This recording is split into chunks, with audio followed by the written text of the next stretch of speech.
Allegations against him are deeply troubling. Going back a few weeks, as soon as I heard the allegations, I informed his representatives that he could not be part of the Houston Rockets. They understood, and he has not been with the team or around the team or had any interaction with the team since that time, and will not be at Media Day today or in training camp. As it relates to everything else, these are matters that under the CBA are handled by the league, not the team. And what's left for the team to do is to evaluate the best steps for our organization that remain in compliance with the league domestic violence policy.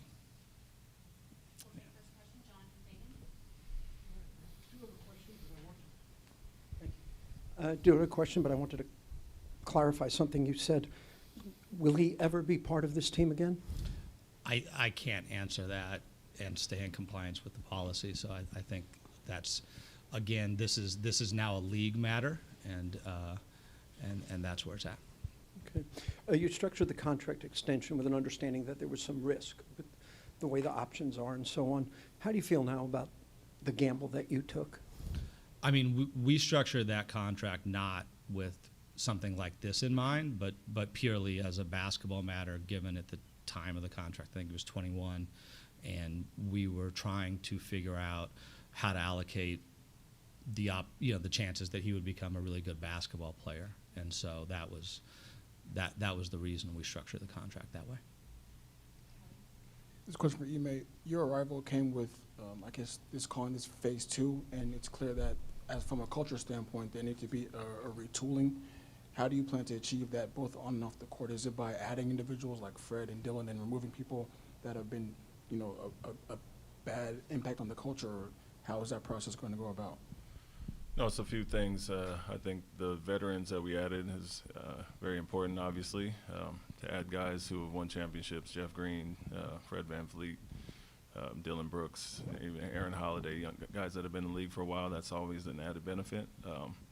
Coaching-wise, we'll come in and do some things differently as well. But I've talked about it from day one that internal growth is going to be the biggest step for us. So the guys that have been here and gone through the rough times, we need to see growth and improvement from them. And so whether you say it's a culture shift or, change of environment and some of those things, I think it's a little bit of all those three things I just mentioned. And, it starts with me holding guys accountable and coaching them a certain way, which I'll do a little bit differently than has been done in the past. But the additions of the veterans and the growth with our young guys is going to really help us take the next step. For Rafael, prior to Kevin Porter Jr.'s allegations, the organization invested a lot into him in these past 2 to 3 years, playing him heavy minutes and kind of grooming him as the franchise point guard. At the same time, there were rumors and even reports about the Rockets' culture and locker room being an issue specifically with KPJ. Were you aware of any issues with Kevin? And if so, why did the organization choose to look past those issues? I mean, there weren't any issues like this that I'm aware of. So I think that's what I'll say.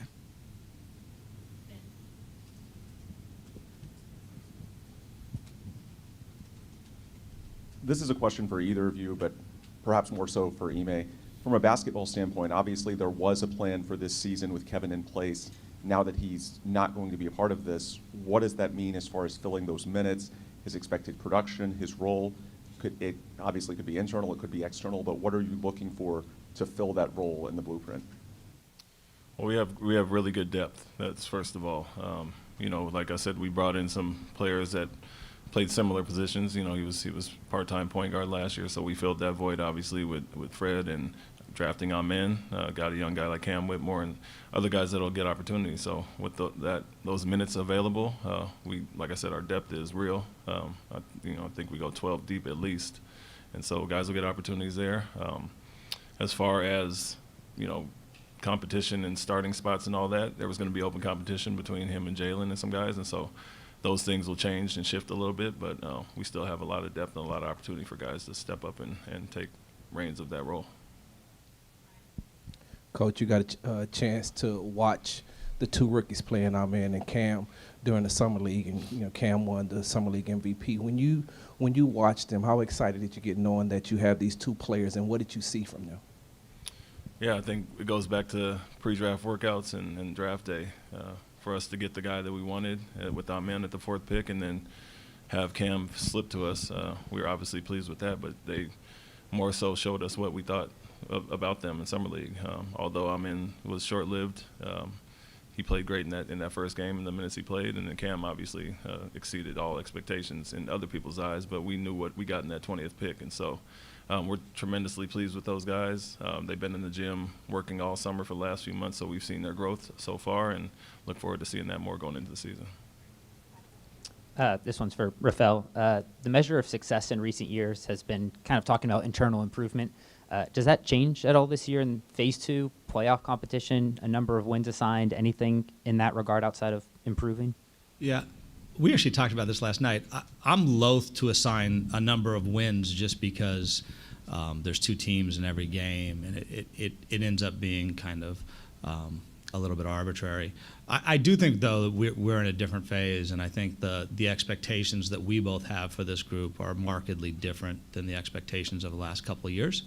And so I do expect that we should be more organized, more competitive, and I think all summer the indications are we will be. And so I don't know that it's easy, or I don't spend a lot of time trying exactly to predict it, but I do have very different expectations for this group than we did the last couple of years.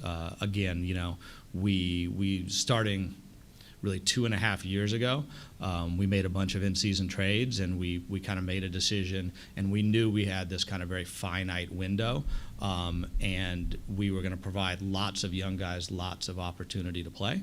And I think that's come to an end, and it's much more, like 𝗖𝗎 said, now competing for minutes, who's going to help us win, and I think I think that's a good thing, and I think our group is going to respond well to that.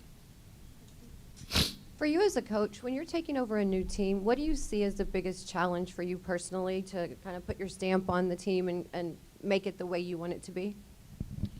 I would say a mindset shift for the most part. Always kind of breaking some habits, regardless of, you have a more veteran team or a young team. I think a lot of that, you have a lot of similarities as far as that. And for instance, when I came to Boston, they had some success getting the Eastern Conference Finals, but you still had to change some habits and try to work with the personnel you had there. So it's not a lot of difference as far as that. And we just have, a few years younger as far as the group here. But that's the main thing.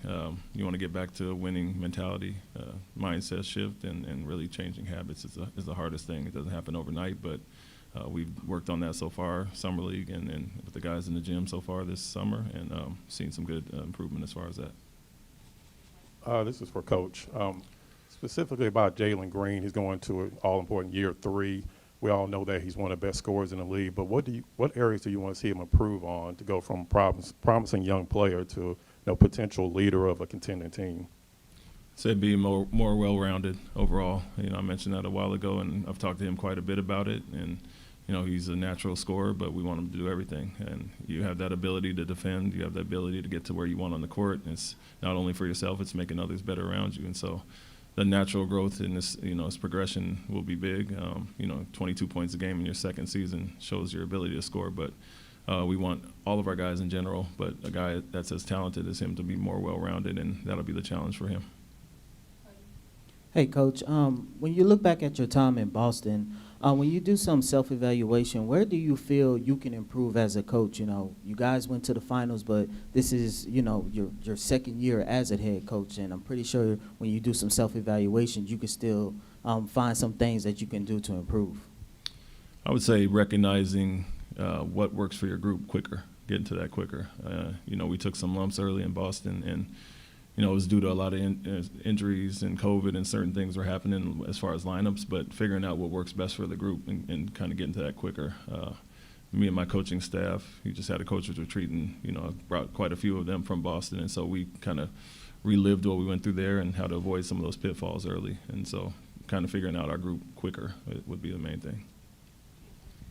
Ime, you have two defensive-minded guys coming back in the back here, and Tari Easton and Jabari Smith, and then you sign a free agent Dylan Brooks, who, of course, really good on the defensive end. How exciting is that for you as a coach, knowing that you have really competitive wings on that defensive side of the ball? I think it just raises the level of the group, honestly. We struggle in a lot of areas defensively, and so for us to add those pieces is obviously huge. You got some guys that have that natural mentality, but guys overlook Fred just because of his stature at times. He's one of the toughest, most competitive guys on the defensive end as well, and extremely intelligent. And the things he does and being in the right place every time, it will only elevate our group as well. So you add Fred to the mix with all these guys, and Amen, obviously a great wing defender. So I think we have the players. Certain guys don't have that mentality right now or aren't known as defenders, but we'll get them up to speed, and that's the job of us as a staff, myself as well. But when you add the pieces that we add, it just raises the level competitively on that end of the floor, and I think obviously Dylan and those guys that you mentioned will do that. We'll take 3 more. Ime, obviously the offseason, all the news is off the court basically, but for these 6 months or so that you've been in charge, I know you have a lot more control tomorrow when camps start, but what have you seen on the court? Some specifics that you've seen of guys with some off-season growth that has impressed you? The talent, the potential, the depth, all the things that I kind of learned about the team going through the interview process, and then the additions that we made obviously raised that. But you look at Tari and Jabari, for instance, in a few games in Summer League, their growth from year 1 to year 2, and just the carryover that Jabari had from the end of the season to his great games in Summer League, and what he's done in the gym recently is just continue to elevate. And so we look forward to guys like him having a big year. But overall, the depth, like I keep talking about, I've been on some teams that had really good depth, won some championships, but we, like I said, go 1 through 12 with a lot of confidence and a lot of guys. And so gives us a lot of versatility, but the potential of the group and the additions of the veterans give us experience, but I'm excited about the overall group in general. Hey, Coach, can you talk about, I know you haven't gotten to camp yet, but what would be the identity of this team from what you see already on the court? What kind of play would people expect to see? Yeah, effort is a big thing, playing extremely hard. I want people to look at us and look visually different than we have in the past, and that's from an effort standpoint. But unselfishness on the offensive end, collectively playing defense together as a group and individually. So I think we do have the defenders, and that side of the ball is easier to get up to speed, and then you learn each other offensively, especially with the new guys we've added and the style we want to play. So I think well-rounded in general is always the goal for us, and whether a guy can score or shoot or pass, we want guys to be all around in general, all of our players. And so that's the goal for us, to improve guys' weaknesses and use their strengths. And so the defensive side of the ball, I think we have the players to be really good on that end initially, and then offensively getting up to speed with each other will be the goal. This question is for both of you. When you look at the talent that you guys have brought in and the talent that you guys have had here, I mean, what kind of step are you guys prepared to make or think you can make this season with this collection of players? I mean, I think Ime said it in his very first statement. A lot of it is just with the age of our players, we do expect a lot of internal natural improvement. The guys we've drafted just have not been very experienced. I think Alperin was maybe the youngest guy in his draft. Jabari was certainly one of the youngest 2 or 3.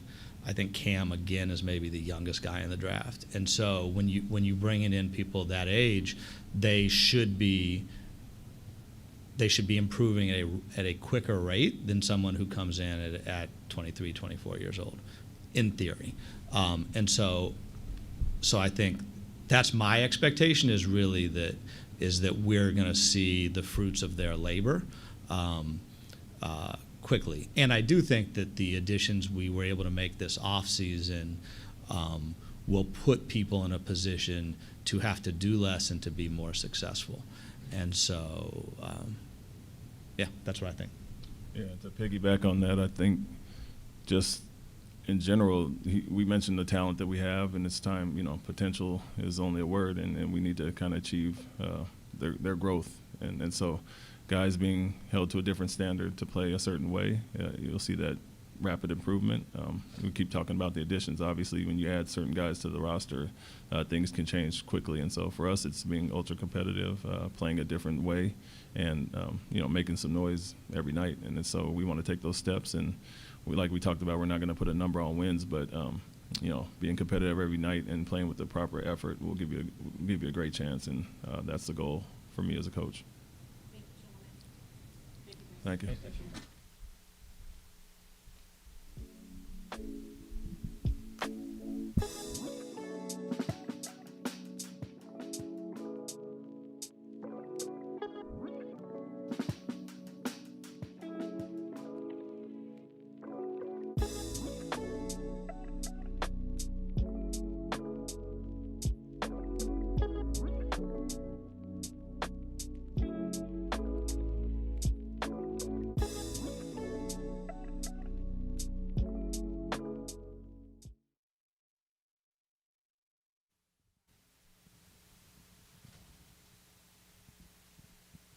First off, welcome to Houston. Thank you. When you look at this young group, this young core of players, how do you feel that you fit in with them, and with your veteran presence, how are you able to lead them? Yeah, I think first of all, I'm here to help, right? So I'm here to help them grow. I'm here to help them develop and learn, who they want to be in this league. It's totally up to them. My professionalism and work ethic, that'll translate over. That will just, be contagious. So it's been a great summer. I've spent some time with some of the guys already, but looking forward to having the whole team together to, start this journey that we're on. Hey, Fred, welcome to Houston. How do you think your experience and all your years in Toronto prepared you for this role with a younger team that's looking to take that next step? Yeah, well, I think my first 2 or 3 years, obviously coming into a team that was, 59 wins, 58 wins, championship my first 3, and then my 4th year another, I think 50-something, 48 wins maybe. As a younger kind of role player coming off the bench. And then really my last 2 years was, almost a similar situation. We were a little farther along because we had some carryover from the championship, but we had a ton of young guys the last 2 years up there in Toronto. So just learning from that and, learning how to adapt and adjust and find, ways to be effective as a leader, but also continue to be effective on the floor. I think I'm going to be able to draw on that a lot and help these guys a lot. What would you consider a successful season for this team? Well, I always aim high, so I'm not going to get tricked into, putting some expectations out there this year. But we have our own expectations that we've been talking about before, we've even stepped on the court. And I think you should always aim high, and the goal is to get this franchise back to, where it's supposed to be at and where it has been. There's a rich tradition here. A lot of great players have come through here. I don't know how long ago that was. Felt like you guys were supposed to be in the finals and win a championship a couple years ago. So a couple bad seasons will make it feel like that was a long time ago, but it really wasn't, that far off. So ultimately the goal is to get us back in the playoffs and competing and building towards winning a championship. Fred, how important is the bond, I guess the relation between you and Coach Ime Udoka, and how has that process already started just because of being able to impart on these young guys and kind of change the culture and move things forward? I think Coach is probably the biggest reason why I'm here, and just having that draw and just some of our conversations and understanding what he wants to do and what he wants to accomplish. I've always been an extension of a coach on the floor, my entire basketball career. So I'm excited to work with him and to learn from him and see how we can work together to build this team back up. And I'm just looking forward to getting onto the court. All of this stuff is cool and fun, and pictures are nice, but I'm looking forward to getting to work and starting to build. Just from seeing him afar, what did you think of Jalen Green? And what have you learned about him just in the time that you've spent with him? Explosive talent, top talent. He's picked number 2 for a reason. Natural scorer, competitor, plays hard. He's got that dog in him, and I always admired his game from afar. But being able to spend some time with him and work with him and start to grow that bond this summer. I'm just excited to kind of help him as he just takes that next step, you know, coming in as a young guy into the situation that he was drafted into, and now, you know, these years fly by, and that's my conversations with him is, you know, don't wait. There's no reason to wait, and I think it's time for him to have that big breakout that we all know he's capable of having. Looking ahead to next summer, if USA Basketball asks you, will you play in the Paris Olympics? I would love to. I would love to. There was some interest this summer, so I was in contact with them. Just didn't, you know, line up with what I had, you know, in my personal life this summer, so I couldn't make the commitment. But I would definitely love to be a part of Team USA. Hey, Fred. First and foremost, welcome to Houston. To go from undrafted to the only player to sign a max extension, how would you best describe your basketball journey up until this point? It'd be hard to. I'm pretty laser focused in terms of, you know, where I want to go and what, you know, the things I want to accomplish. So it's hard to put into words, or it's hard to reflect, you know, when you're always looking ahead. But yeah, I think, you know, it's just a testament to, you know, some combination of character and work ethic and, you know, getting out there and not being afraid of the moments and performing when it matters the most, and some good fortune, playing on some good teams obviously helps. But, you know, there's always another level. There's always another journey, another challenge. And, you know, I'm excited to be here today to start a new chapter for myself. Can you talk a little bit about what you bring on the defensive end? It seems like a lot of people don't talk about your capabilities on the defensive end, even though you've been one of the top 3 players in the last 2 years in steals, and what you can bring to your new teammates to get them up to that level. Yeah, well, first of all, you know, the first step will just be getting us in the right spots, right? A lot of defense, especially at this level, is just being in the right spot, being in the right position, and let your athleticism and your talent, you know, take over and be able to make plays. We got some supreme athletes and guys that can make incredible plays on this team. So getting our system in, getting us in the right spots, and being ahead, you know, whether that's watching film or game planning and just being ahead of the play. A lot of young guys, they start off behind the play. So once you're able to get ahead of the play, you know, you can anticipate, and that's where you see, you know, most good defenders have success. But myself, along with Dylan, I'm excited for that, to play with a guy like that and to have that identity kind of rub off on the rest of the team, to where, you know, you take pride in playing defense, and you know, that energy is very contagious. Fred, do you feel like this team is counting on you for a lot, both leadership off the court, mentorship, and the basketball? And if so, and I believe the answer is yes, is that one of the reasons why you want to be here? Yeah, absolutely. I mean, that's why I'm here, and, you know, that's why that contract was what it was. Ultimately, you know, there's going to be a lot on my plate, and it's not something that I shy away from. It's something that I take a lot of pride in. It's who I am as a person, as a man. And I've been doing it, you know, in Toronto, and it may not be, you know, the same situation, but I have some experience in doing a lot of things for my team, and that's not going to stop for this team as well. So, again, I'm going to be who I am as a player, as a teammate, but there's always room to help guys along the way, and the faster we can get these guys, you know, up to speed and playing consistently, then, you know, the success level of this team will grow fast. Fred, there's not a lot of examples in recent NBA history of an all-star level player signing with a rebuilding organization like this, especially if there's no co-star in place. What was it about this situation, this organization, that made you comfortable to take that leap of faith, even considering what the results have been the last couple of years? Well, I don't have much ego when it comes to that. There's no reason for me to be too good to come play in Houston. We didn't make the playoffs last year, so, you know, we were at home too, and we got close to the play-in. We had a good team. We underachieved by our standards, but it wasn't like, you know, I was on a championship contender and I'm going to, you know, the worst team in the league. I didn't never looked at it like that. The opportunity presented itself. There was interest.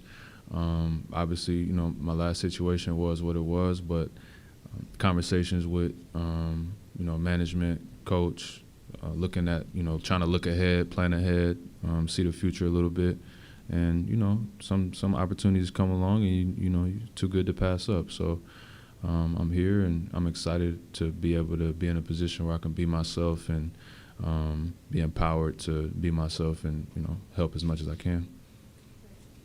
Fred, what was your impression of the Rockets' young talent before joining the team, and now that you had time spending with them, what do you think? Yeah, I don't remember if it was preseason or early game 2 years ago first, but even last year, just fast. Like, as you know, a team that's had some success, you kind of ease your way into the beginning of the season. We had, you know, some older guys, not that old, but I just remember how fast and explosive they were, and they kept rolling guys out, and, you know, they were flying around. So you could feel that athleticism, speed, you know, burst. You could feel the explosiveness. So that was my first impression, and then you start to dig into some of the guys individually. Jalen, Jabari, obviously 𝗖𝗢𝗡𝗡𝗖𝗧 had a great, you know, season last year. And you start to say, okay, there's a lot there. Like, there's a lot of talent, you know, in this locker room, and it's up to us to figure out, you know, how we're going to put that together to have success as a unit. But individually, there's a ton of talent on this team. Fred, Toronto has been all that you've known throughout your NBA career. Then over the offseason, you signed the Mike's contract, come to a new city, new organization, new coaches and players. What's that been like for you as you make this transition to this new chapter of your career? It's been amazing. You know, it's been amazing. Me and my family are enjoying, you know, the city, enjoying living in Texas. My kids are in school. It's a lot warmer than Toronto for sure, so I'm enjoying that. But ultimately, you know, the NBA has changed so much over the years, and, you know, you grow up wanting to play for one team your whole career, and, you know, whether that happens or not, it didn't for me. And so I was just looking forward to a fresh start. And now that, you know, being here for a couple months, and now, you know, it's time for the real work to begin, I'm just excited to be in a totally new environment, back in the States, you know, somewhere with good weather and a lot of talent, and nobody really thinks much of us. It's not a bad spot to be in. Fred, over the last few years, this team kind of struggled in the half court trying to get things organized and executed. Where do you come in as a leader in that aspect, and how smooth of a process do you think that will be in getting guys in the right spots and getting things to, I guess, well-oiled machine? Yeah, I think a lot of that comes down to systems and schemes and just seeing kind of like what sets we're going to run and how coach, you know, puts us out there and who's going to do what. But ultimately, it's just like having that poise and that presence to slow things down and get guys where they need to be at. And kind of just been young guys figuring it out and, you know, purposely, obviously, letting them develop and play. But, you know, now it's time to kind of rein in and get some structure and try to figure out how to maximize each guy's potential. But I think all in all, having a real point guard that can kind of slow it down and get a shot, just get a shot when you need to get a shot, you know, whether it's a good shot, bad shot, whatever, like you got to be able to get a shot, especially late in games. And the way the league is going now, it's like, you know, 5-10 games, it'll take you from 10th, 11th place to 5th or 6th, and, you know, you lose a couple games by less than 5 points. It's just like execution and having poise down the stretch. So I think I can be key there. Thanks, guys.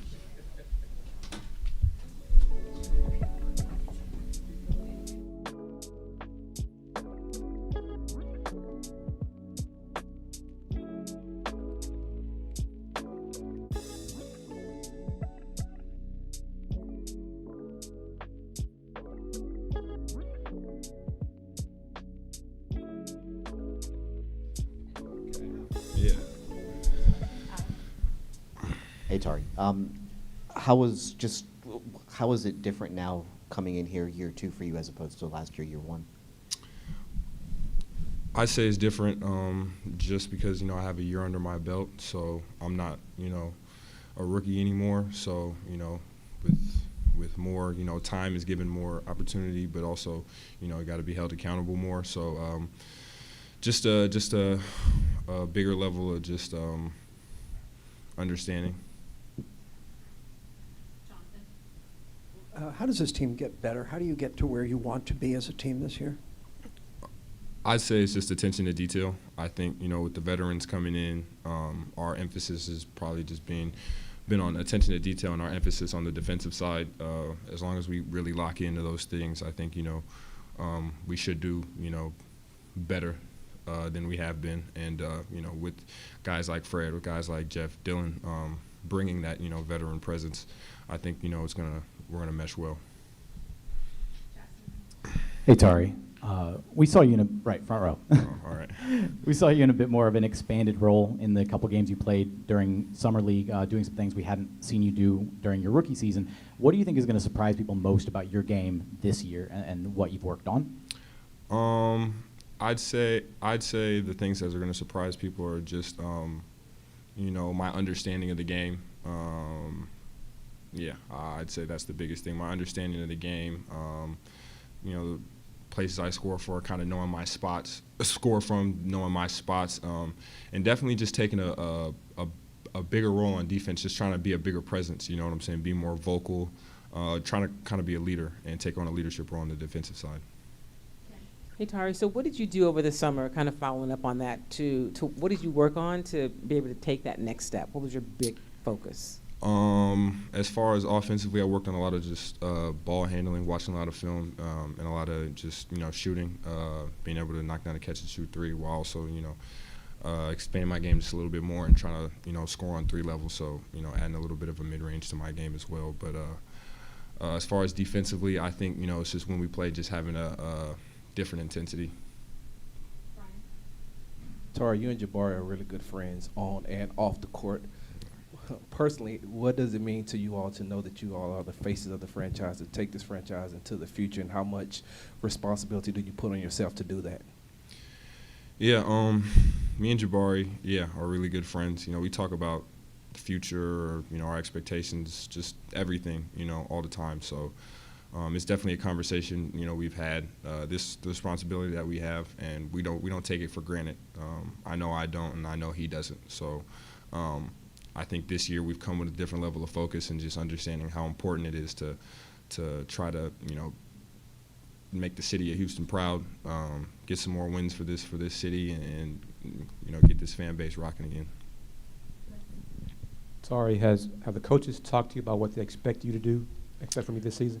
We've talked a little bit, but the season is just kind of right around the corner, so there will be more conversations.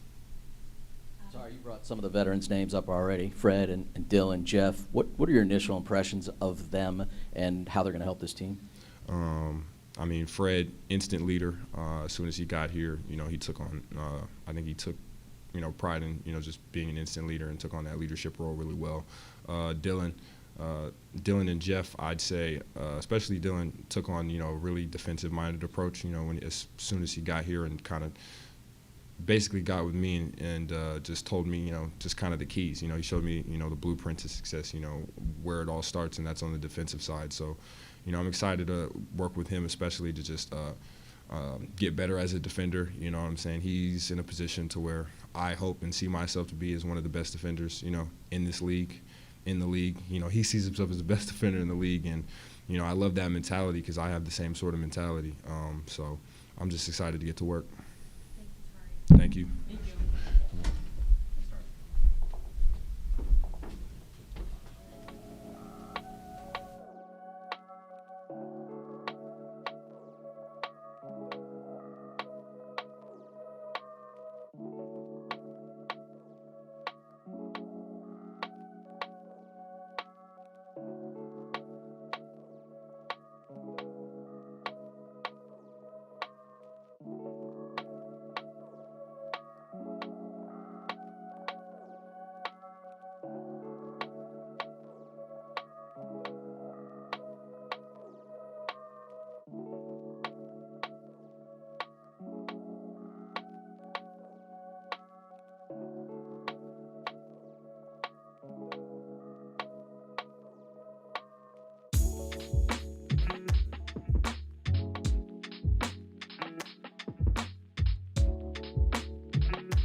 excited. It's all good. We're excited to be back. We're excited to be back. That's all. We just excited to be back. Thought we was playing football out here or something. Man. You deserve the first question after that. Kelly now? Yeah, you can.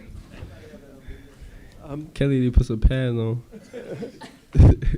How different are you, is your role, your responsibility to this team's success now than in your first 2 years? I think it's more so the little things this year for me, just showing my growth and that, that I could win and I can contribute to winning no matter what it is. I don't just have to score. I play defense, get steals, talk, communicate, things to help the guys be better.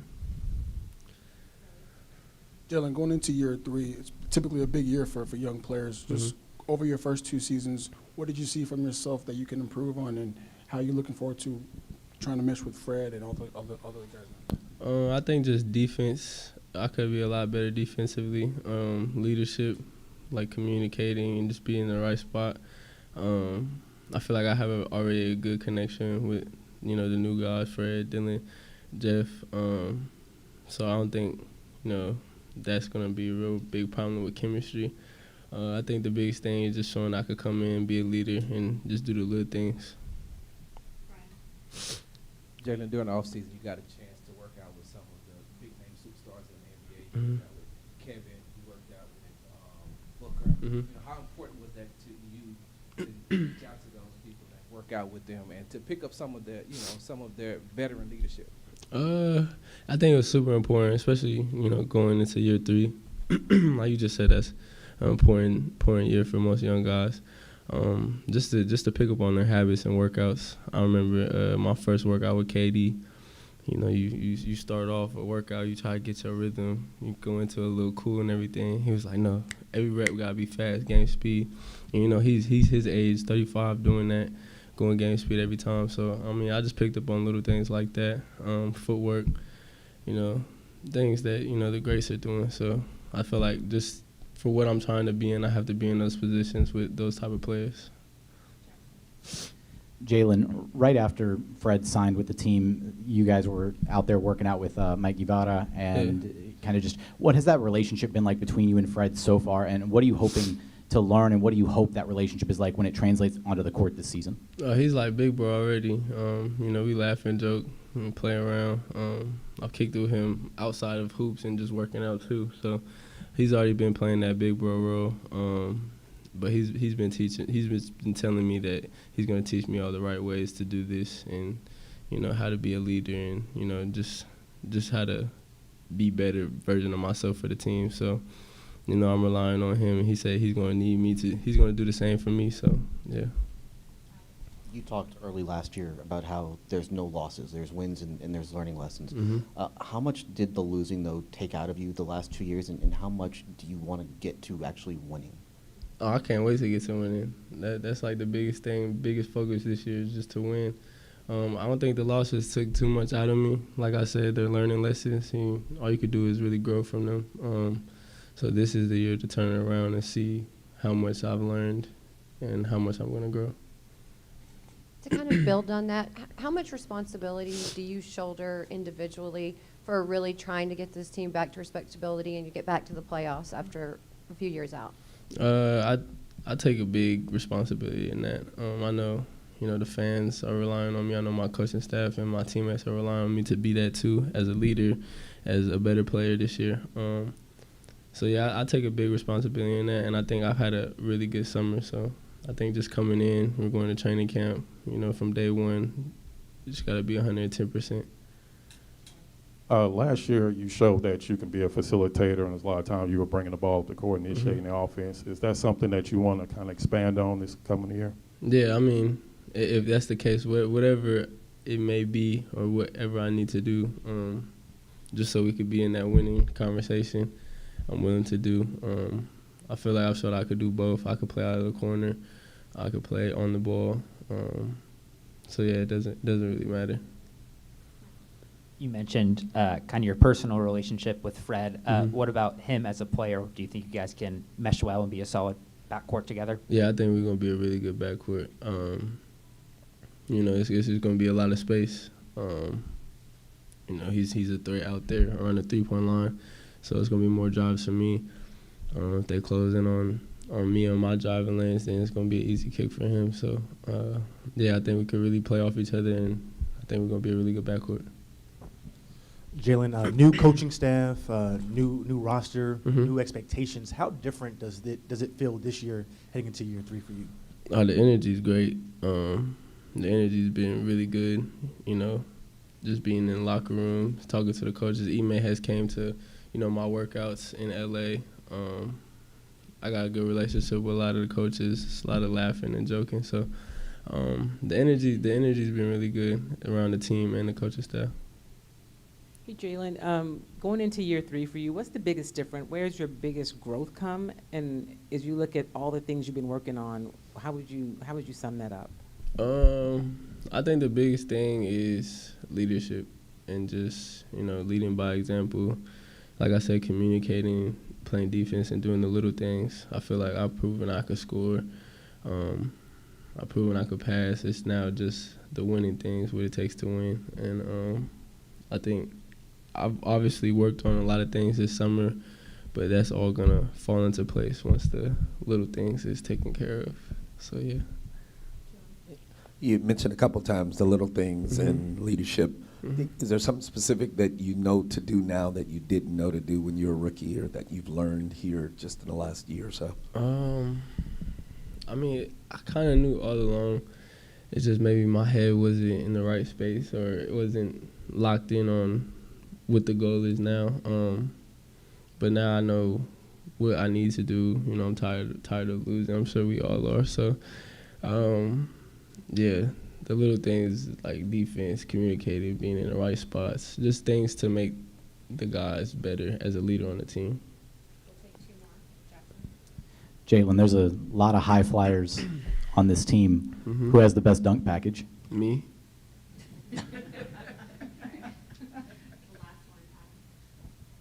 You've gotten to play with 𝗖𝗢𝗡𝗡𝗖𝗧 now for a couple of years. Just how have you seen him grow over the course of this summer? I love 𝗖𝗢𝗡𝗡𝗖𝗧. You know, we've been playing pick and roll 2 years now. I think we've capitalized on that pick and roll. It's either I'm going to get a shot or he going to get a shot. So, yeah, I mean, his growth has been really good. I think he's gotten a lot stronger. I mean, we're going to see what training camp is like, but, you know, he never disappoints me. He's a great player in my eyes. Yeah, appreciate you guys. Good to see y'all.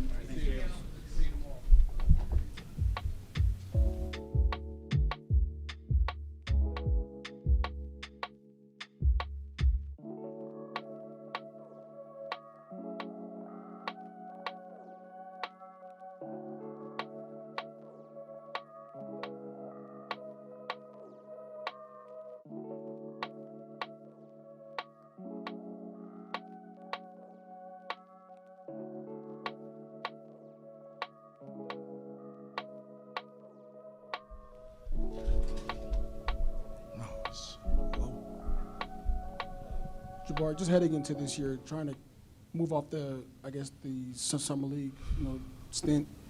How are you trying to envision year 2, Jabari Smith Jr.? Just build, man. Like, show what I added to my game, show what I've learned. Just be more confident, more consistent, and just look like a whole different player, really. You know, confidence-wise, swagger-wise, just a whole different player. Jabari, when you look back over your rookie season, how do you feel like you have grown since then? And you were, last season you were humble. You did everything you're supposed to do as a rookie as far as being in the locker room, but now you're, a second-year veteran. Are you ready to take on that leadership role? Yes, for sure. Just making it easier on the guys coming in, because this is a hard league. It's not easy, so just helping those guys as much as possible, and just as far as what I've learned, I got better at just getting stronger, more maturity, more sure, like just knowing where to be, knowing spots, and just those roller coasters I feel like I can avoid just off of my experience off 1 year, like just knowing how to get through it, knowing locking the film room more, and having veterans around me to help me, and a great coaching staff. I feel like this year will be great for me. Hey, Jabari.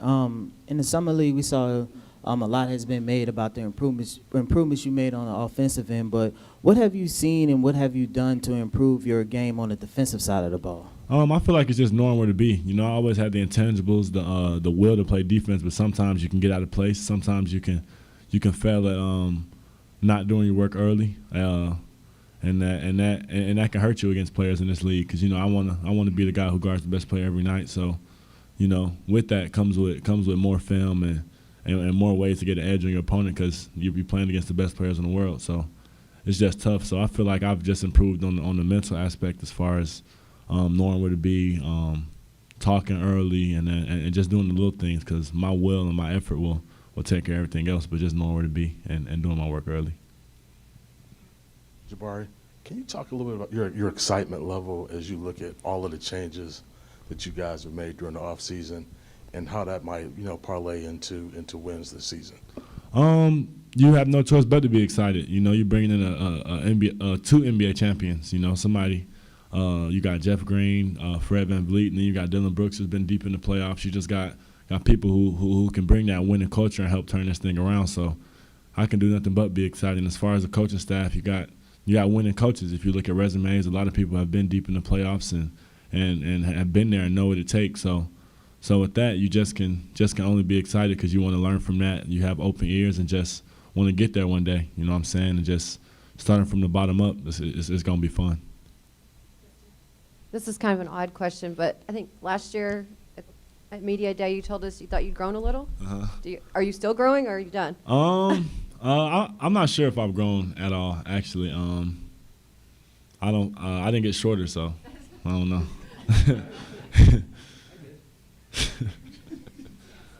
Jabari, you said you wanted to guard the best player on the other team. I remember your rookie season in Summer League, you and Tari kind of were going back and forth about who was going to guard the best player at that time. When you add a guy like a Dylan Brooks and you add Fred VanVleet, who does guard that best player, and then how excited are you that you were able to add some defensive-minded guys on the end of the floor?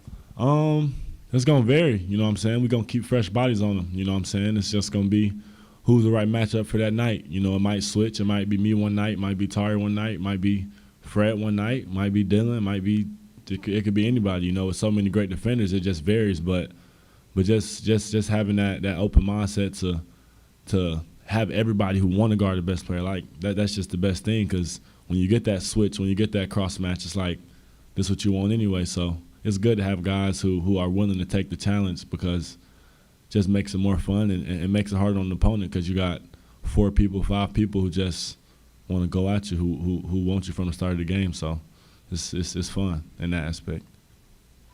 Do you think you'll be used any differently defensively, just within the scheme? Used defensively, probably different defensive principles. So I feel like I will be used differently in some aspects. But at the end of the day, it's all teams have the same thing. It's just playing hard. It's just who want to do it. You know what I'm saying? So just come down to that, really. I know camp is about to start, so you'll see the on-court 𝗖𝗎. What are your initial thoughts? How would you describe your head coach? Definitely a player's coach. Definitely can relate to players a lot, but definitely stern and strict, and it's definitely what we need. You know what I'm saying? And just growing with him, getting them knowing more. It's gonna be fun. Just how he reacts is what he likes, what he doesn't like. It's gonna be fun to learn him and just grow with him and learn from him. Hey, Jabari, what kind of identity do you want to see this team take on in this new chapter?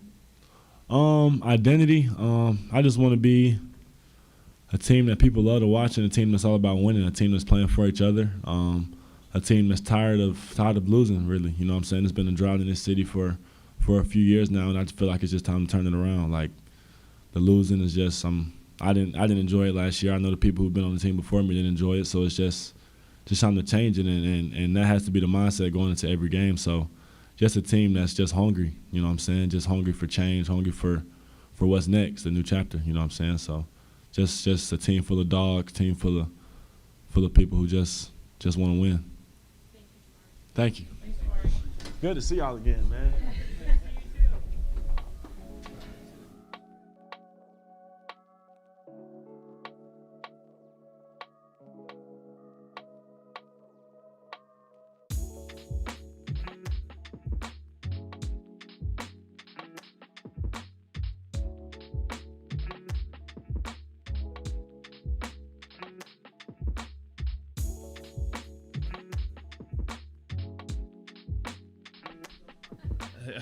I'll have a coffee. I'll have a coffee. Kelly? Hey, Jock, just coming into this team where you're coming to add depth, what can you bring at that position where, you know, over the past few years it's been a bit thin in the front court? I mean, just pretty much what I try and bring to every other team, I suppose, is just a level of toughness, playing hard every single possession. You know, I'm going to make mistakes, but there'll be no lack of effort. Run hard up and down the court, play defense, rebound on both ends of the court every possession. Just try and apply as much pressure all round, you know, every game. So I'm going to help get these guys open as much as I can, set screens, and then just do the dirty work. And I think that last year was really cleared itself up for me going forward. Is that's kind of what my role's going to be. My role's going to be playing between the gaps and really doing the dirty work to help the other guys, the more prominent scorers, out, and then, you know, shoot good shots, not really force anything, and just play winning basketball the right way. First, how's your ankle? Are you full go? Jumping as high as I ever was, mate. Yeah, no, I feel... what you guys laughing at? Athletic as hell. Yeah, no, I feel good. I feel really good. It was a bit of an interesting process because obviously I was really eager to play in the World Cup, and then when it happened 12 hours before we were taken off to Tokyo, that was pretty disheartening. But we sat there in Melbourne for about a week, kind of got the bleeding in the ankle to stop, and then, you know, jumped on a flight and managed to inflame it because that's a damn long flight out to Houston. It went big as it ever was. So from there, it was kind of a process of getting that swelling out over a week and a half, and then we've been rehabbing for 4 weeks since then. So the rehab process has been phenomenal here. These guys have been taking great care of me, and it's in a place where I can play right now if I have to. So yeah, we're pretty pumped with the progress. What have your impressions been of what you've seen so far with this group? That's the tough thing. I've been on opposite schedule of the team thus far, just doing my rehab when they've been up on court, and then, you know, we flip flop. So then I go up, and I haven't really seen a whole lot just yet. I got to witness a little bit down in the Bahamas when we went down there as a team, and I think we have some extremely high level talent in a young core. We just need to understand how to play the game right way, and I think that's where 𝗖𝗢𝗡 and his coaching staff have really been, you know, pushing the guys this off-season, is just teaching them how to make the right reads, teaching them how to play with each other and play winning basketball. And I think that's where we're going to take a big step this season and get this back on the right track. Before I ask, just to be clear, are you cleared to go full out tomorrow in Lake Charles? Yeah, I'll be doing everything that the team's doing, but they'll just cut me off a little bit earlier than the rest because there's still a level of strength that we're kind of getting back. So yeah, I'll be out there competing with the boys and getting to know their games and stuff, which I'm really excited for. My question, you went from a contender to a team that had the second worst record in the league last year. What was the decision process for you to reach that conclusion, to make that decision? Look, it's a business, right? Like, part of it was financial, and I won't hide from that fact. The other part was I went into I've come to a situation where we're on the precipice of turning this thing around and getting it back on track in terms of winning, and that really excites me. Being a part of a program where, you know, they're making all the right decisions to get back into playoff contention, and I wanted to really be a part of that. Phoenix was an unbelievable experience. I would have loved to go back there and compete for a championship, but I was also really excited by the opportunity to come to Houston and help this team over a few years get back towards the winning circle. And I think we've put all the right pieces in place to kind of take that step this season. And I think that there's really achievable goals for us, and I know a lot of people are saying otherwise, that we can potentially make the playoffs. So that really excites me, and I want to be a part of that process. What were your impressions of 𝗖𝗢𝗡𝗡𝗖𝗧 Sengun from afar, and what are the ways that you think you can potentially help him when you're going through training camp and having those one-on-one battles?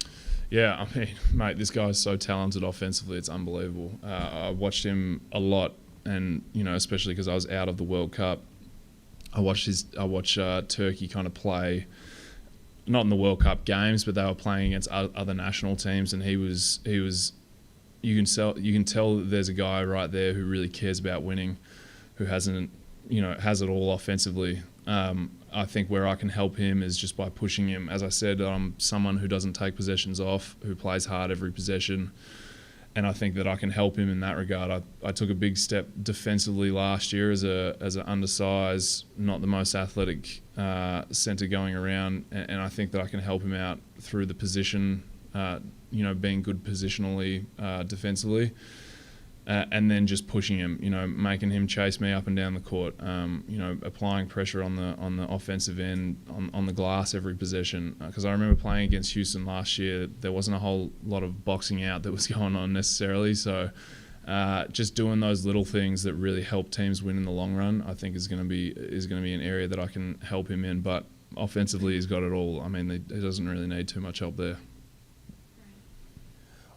What tips or character traits did you pick up as far as work ethic is concerned with Kevin Durant and Devin Booker, and what were the battles like in practice between you and DeAndre Ayton?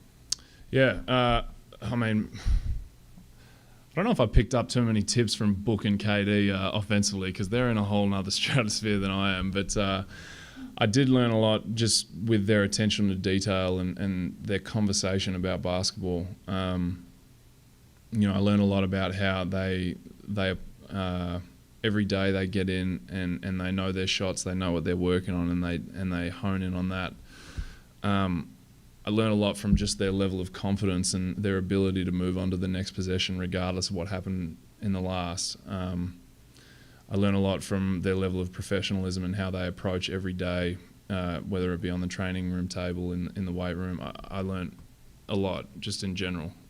So there was times where you just kind of have to sit back in awe of their work ethic and how they approach every game. I felt a level of confidence going into every game with Book on my team, knowing that he was going to bring his A game in terms of effort perspective.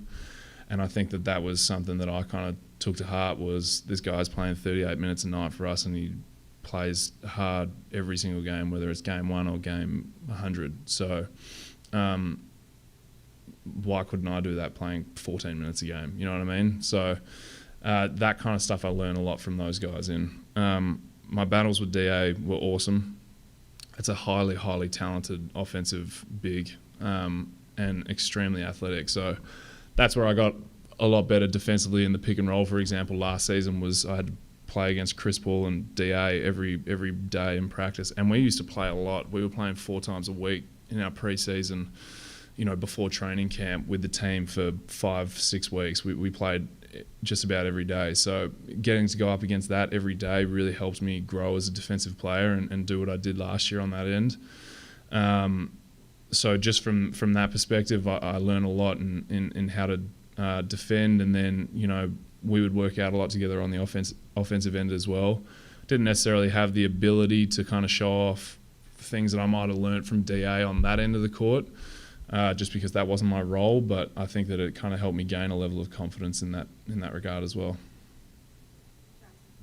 Hey, Jock, you talked a little bit about letting the scorers kind of do their thing offensively, but what kind of role do you envision for yourself offensively or do you think of yourself exclusively as a rim runner, or would you like to potentially expand your game further past that? And do you get the sense that the coaching staff wants to kind of empower you to do that offensively? Yeah, I mean, look, that stuff doesn't really faze me too much. I'm pretty happy to slot in wherever I can. I didn't have a great year shooting the ball last year, and I think everyone knows that, but that was something that towards the end, it was just the reality of the situation was, hey, we've got a lot of guys that can score the ball. We don't need another one. So where can you fit in? And I was totally content with just being able to kind of help those guys get open and then get my shot creation off of offensive rebounds, rim running, and just kind of that stuff. And I love that stuff. That's really enjoyable. That was a really enjoyable role for me, and I'd be content doing that again and again. I think I can help the team a lot this year. I've been shooting the ball really well since coming back from my injury, and in the few days that I've played live, that's carried over. There's been a carryover effect there. So They know what I can bring. They know that I can do more on the offensive end than I have in my time in the NBA thus far, but whether or not they ask me to do that is another story, and to be honest with you, it's whatever. Can you talk to your experience of finishing games last year, specifically in the playoffs, and how you can bring that to your new teammates, specifically the younger players that haven't been in the playoffs yet? Yeah, I mean, I think that the what I learned from that regard is it doesn't really necessarily matter who starts games, but it's more about who finishes them, and so it's about always just bringing your best effort and having an impact on the court whenever you can. Because you never know how that's going to be utilised later on in the season, later on in the game. Because I didn't really finish a whole lot of games until the playoffs, so that was an interesting experience. But yeah, it was something that I felt I was ready for. You know, I hadn't played to finish games much in the NBA, but I did have a long career prior to the NBA where I was finishing a lot of games, bronze medal games, you know, Olympic medal games, all of that kind of stuff. So I understood that pressure wasn't something that was really going to affect me or make me nervous, because I felt a lot more nervous playing the end of a bronze medal game than I did in the playoffs. But yeah, I think that at the end of the day, it's just basketball, and me being me and bringing a level of intensity to every possession, nothing was really different. Thank you. Cool, guys. Appreciate it. Thank you. Cheers.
Easy question, please, Jonathan.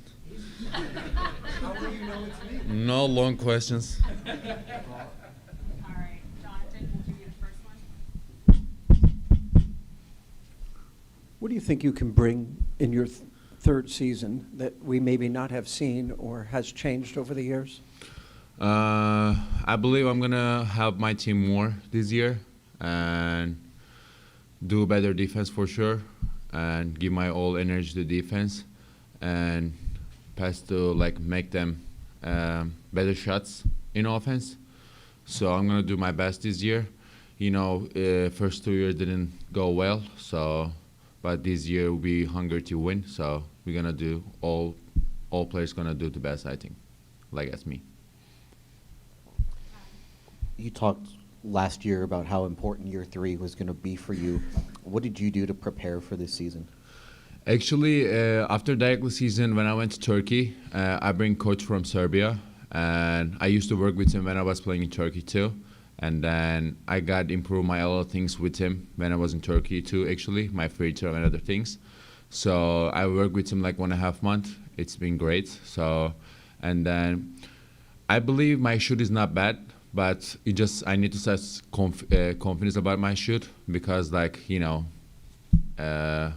who has talked before, like Eric Gordon was here, I was talking to them, like how are you shooting, like how you like your mental shooting, like when you're shooting, you know.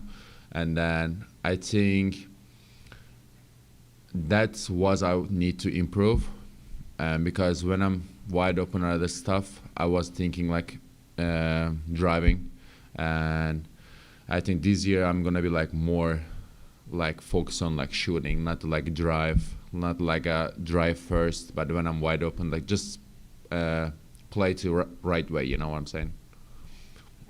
Hey, LP, have there been any conversations between you and Ime and how to use you more offensively, just playing off of you, Fred, just having that real, you know, ability to make plays for others and make plays for yourself? Can you ask me again, brother? I'm sorry. Have there been any talks between you and the coaching staff about how to use you more offensively? Just because with you, Fred VanVleet, there's going to be a real two guys that can actually create for others and also create for themselves as well. Yeah, it's like you said, Fred is like, he loves to sharing the ball too. He's really like good point guard, and like he can score, he can make it like right play in the game, like as I can do. And I think it will be great. And like we signs now, like when we working out together, he is helping me a lot too, and then he's telling me what to do, and then like on the offense, on the defense, you know. And like I'm gonna do to what I'm gonna do, just with my best. So I'm gonna try my best this year. Last year you wanted to make a concerted effort. At the end of the season, you said that you wanted to be more focused on playing defense. What did you do in the off season to get better at that? I was like, I think my legs was like not strong enough to do like you know what I'm saying, in the defensive things. But this year I work a lot of legs for quickness and for like jumping and other stuff. So I believe it's gonna be better this year because of like I work a lot of like moving about my like hips, my legs, you know. I think it's gonna be, that's why it's gonna be better. Hey, LP, welcome back. Thank you, man.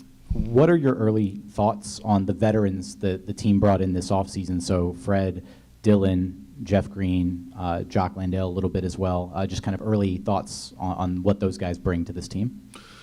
Like, you know, Jeff and Fred has championship, so that's a great for our team. So they saw that things and they can teach us. And Dylan Brooks like hungry to like helping the team on defense and everything, you know, like helping us, talking with us a lot. And I think it's like we had like really good veterans right now and like leading us. Like, you know, we had a lot of veterans players too, I think, before this. They're all like such a good peoples. But like, you know, right now they're like teaching us, like they're leading us. They like telling us what to do. Like, and then we are still too young team, like since Jeff Green. And I'm calling him Uncle Jeff. And like I said, huh? You like it, yeah. I think so, maybe. Maybe he just doesn't want to mean to me. But like I said, they just like teaching us and leading us. This is like what is perfect for us. So we're ready to learn. Oh my goodness. No one clapping for me? Hey, come on.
Rock and roll.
but I mean, it's lunchtime? It's not lunchtime, is it?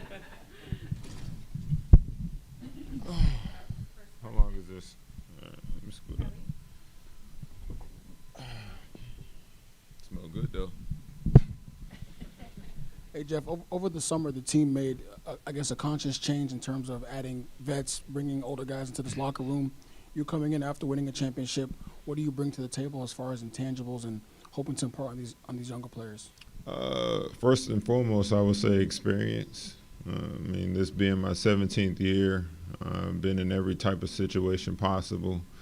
Winning the championship last year, going to the playoffs multiple years. I think the experience itself and teaching these young guys on, what it takes to, be a true professional.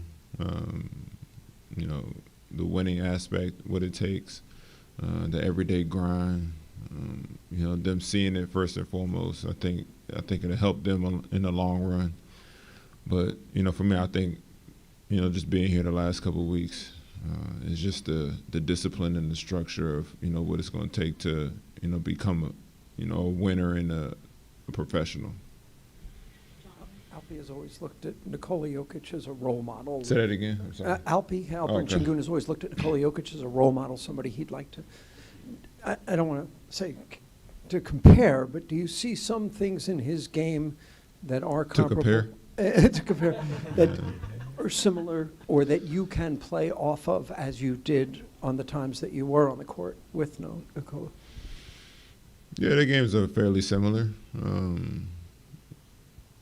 They both have assets as a player for guys their size that you don't normally see. Their shooting ability, the way they can see the floor, their passing ability on the block, the way they can use either hand, the footwork. He's asked me some questions about how Joker prepares, how he goes about his everyday routine. So he's intrigued. I guess he's heard those comparisons, I'm guessing, in the last year or two. So he's a hard worker. He's somebody who wants to get better.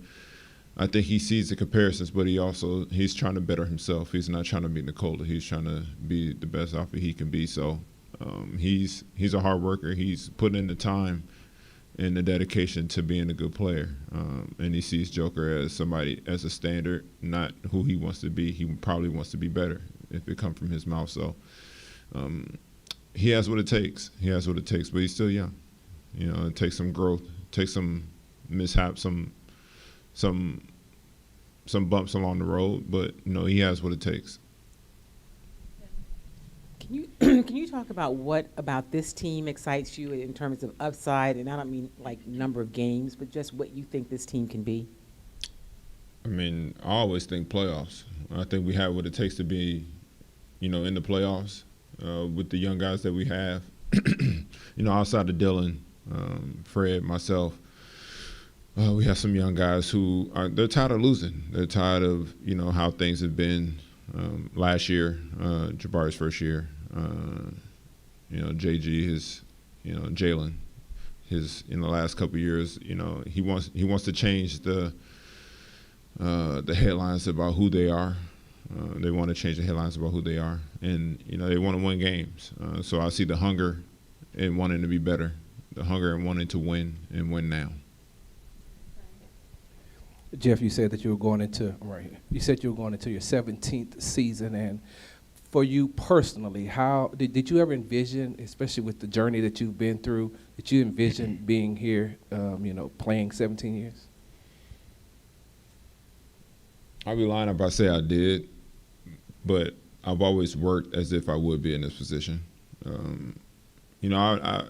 After my scare in 2012, I never wanted to look ahead. I never wanted to disrespect the moment that I was in.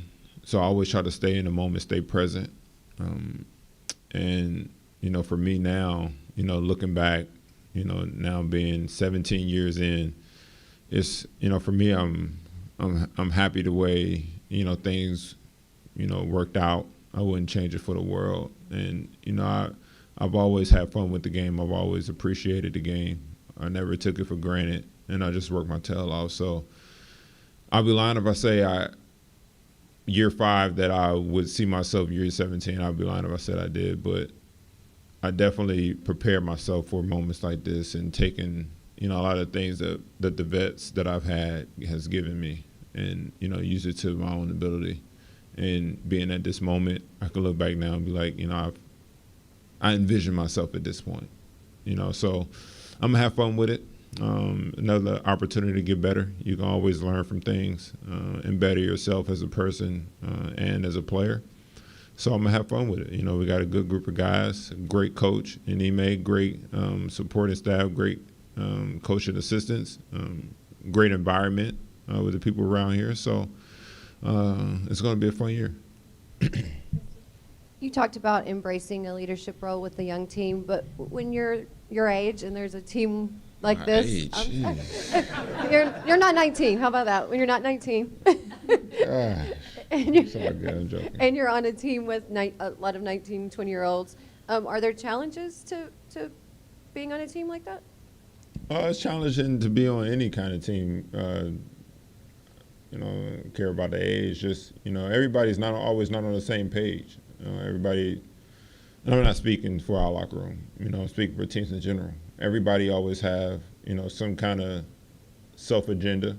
So, at the beginning it's always tough, but you work through those obstacles throughout the year. For myself, I look forward to the ups and downs that you go through a year because it builds character. And, for me, in this opportunity that I have this year, I think it's a great challenge. Like you said, at my age, when I was younger, my first couple of years, my vets were Kurt Thomas. He was like 35 at that point. You had Chris Wilcox. He was, late 20s, early 30s. Damian Wilkins, Earl Watson, Wally Zerbiak. So, I was 20 when I got drafted, and they looked at me like I was the young buck, and I would ask them, about their age and, how does it feel, blah, blah, blah. But they always said, one day you're going to be in this position and you're going to get the same questions. And now when I walk into the locker room, everybody's asking me those same questions. So it's kind of weird. But, we have a good locker room. Like I'm going to tell everybody every day, we have a great locker room, great group of guys. So, they love learning. They love asking questions. They want to get better. So, me being the vet, it's my role to help them out in any way possible. You were on very young teams that lost a lot of games when you first got into the league. Mm-hmm. Do you see similarities with this group from what you saw back then, and do you see that same hunger with this group that you saw from those Oklahoma City teams? I definitely do. Those first 2 years, my first 2 years, winning 19 games. Second year we won 22, and then the third year we won 50 plus. I don't know the correct number. But, at a certain point you get tired of losing. You get tired of, the headlines of, being a loser, being, called a loser. When you lose games, that's what you are. And we wanted to change that narrative, and we did. And it came through hard work. And I've been here now for about 7 weeks, and you can see, the hunger and how they go about their business, the young guys. Every day they come in ready to work, they come in and they work hard.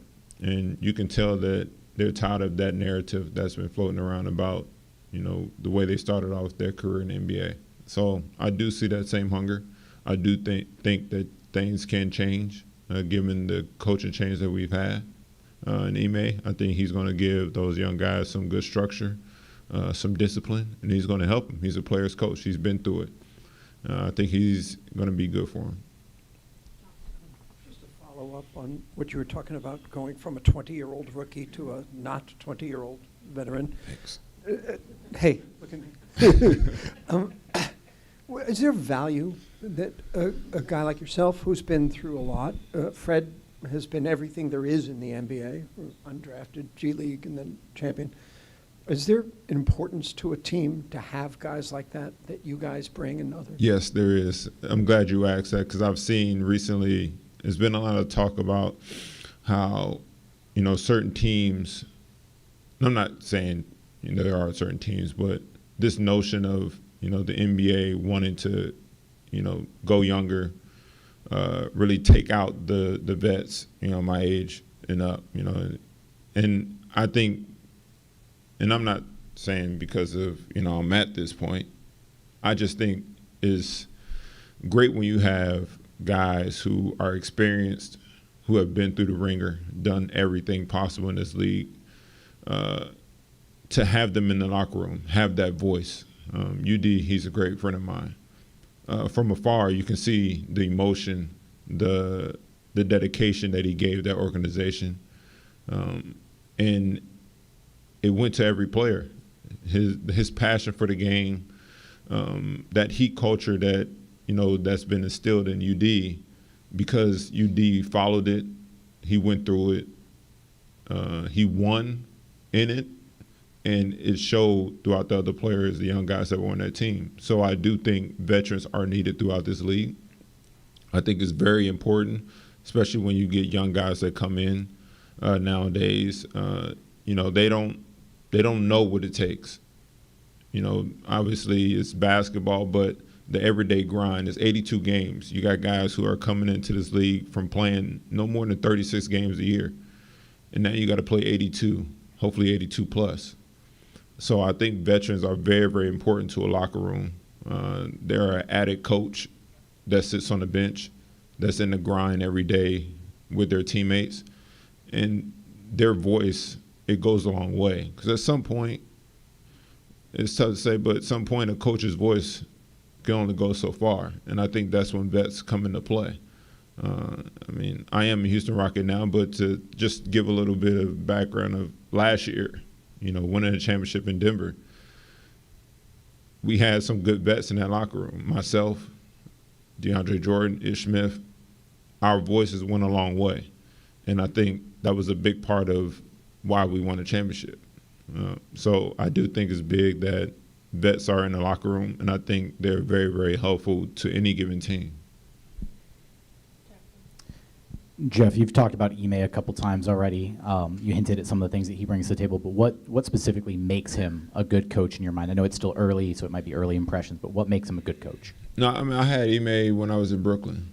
He was an assistant coach there. We grew a great relationship there. He was my everyday. And I think he's very, very straightforward. You might have heard that when his time in Boston. He was very straightforward, and I think that's the best way to be.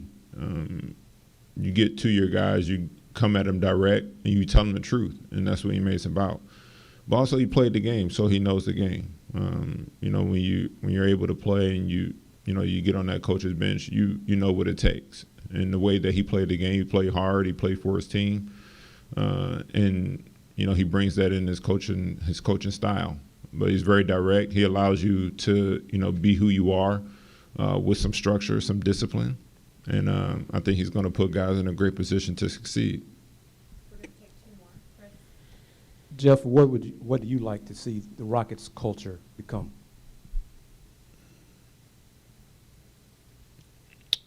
I haven't been in a locker room, so I don't know what the Rockets' culture is. But for me, I want guys to be themselves. I don't want to take away, from a guy's personality and how they are. But I think there comes some structure in that. I think we need to, build chemistry from everything, and I think it starts there. But I'm not going to say we need a certain kind of culture to win games. I think that comes with chemistry and knowing that we have to be true professionals when it comes to being on that floor and playing for each other, and being smart. That in itself will create a culture, and then from there we'll know what we need to be in order to win games. Hey, Jeff. I guess you answered my question a little bit about Ime a second ago, but I'll flip it up a little bit. When you started, you talked about those early years. I guess you had PJ, and then it switched to Scotty when you all started winning.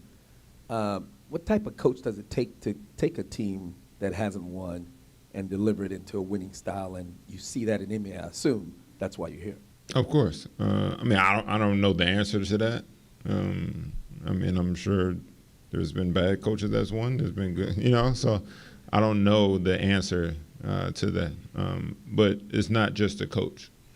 It takes that locker room to come together and play for each other, and then, you know, you build from there.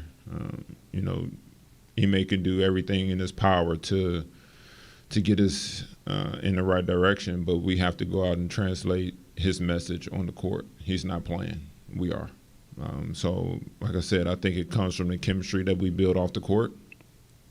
And then when it comes to playing, we have to know that we're playing for each other.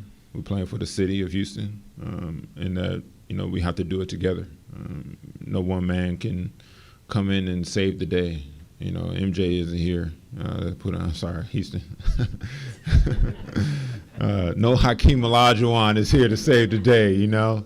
But, you know, we have to do it collectively. We have to do it as a unit, and I think we have what it takes in that locker room to get it done. Thank you.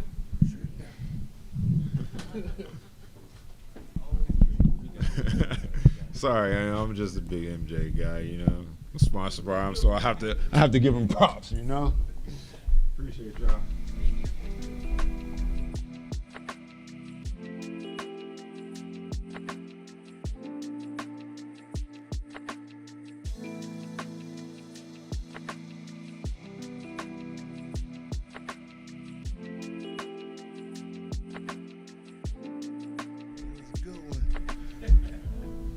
How y'all doing? Pretty good. Yeah, been a long 6 months.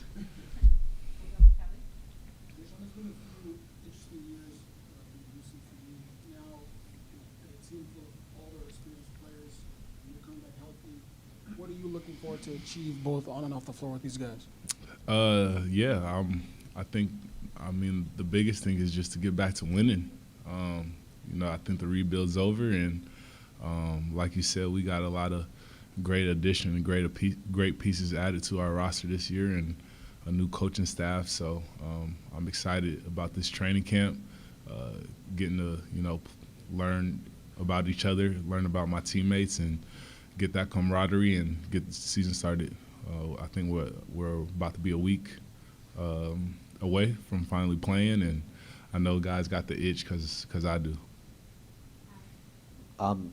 The group that you were with for your very first training camp, I mean, you're the only one left at this point. Just what is this like right now, being in this, you know, with this team, and, you know, you've kind of seen it all now over these last 3 years? Yeah, it's really crazy. It's like a blur. I mean, like you said, this is my 4th media day, and, you know, they just go by so fast. I can't believe it's my 4th year, not only in the NBA but with this organization, and I think we all have the same focus, and that's just to get back to playing and winning Rocket basketball. Some of the vets have come in here and said that they've already seen there's a certain hunger to sort of get out of the pattern of the last 3 years. Do you see a difference in sort of the expectations, you're the only guy who's been here for all 3, the attitude of this team and its expectations that has changed over the years? Not necessarily. I think every year, from a player standpoint, we come in, we try to win games. That's been my expectation since day one. I think this year, just with the roster that we've built over this off season, we just have guys that have been there before, guys that have won and gotten to the playoffs. So, you know, they're gonna teach us and help us through how to win those close games. You know, I think in the past there were games that we could have won and we just came up short, and just having guys that know how to win and have been on that stage is going to benefit us as a team. J-Sean, you've got a team now with some major acquisitions this offseason, bringing in a new head coach with Ime, who's got kind of a defensive edge about him. Guys like Fred, Dylan, defense guys, yourself, you're a defense-first guy, Jabari, Tari. What can this Rockets team be defensively this season? Yeah, I think we're going to be a matchup problem for a lot of teams just because we have so many guys that can guard multiple positions, which is going to put them in a bind. And like you said, we just have so much talent, not not only offensively but defensively on this roster, so we can throw out different lineups and just try to make it as hard as possible for other teams to score.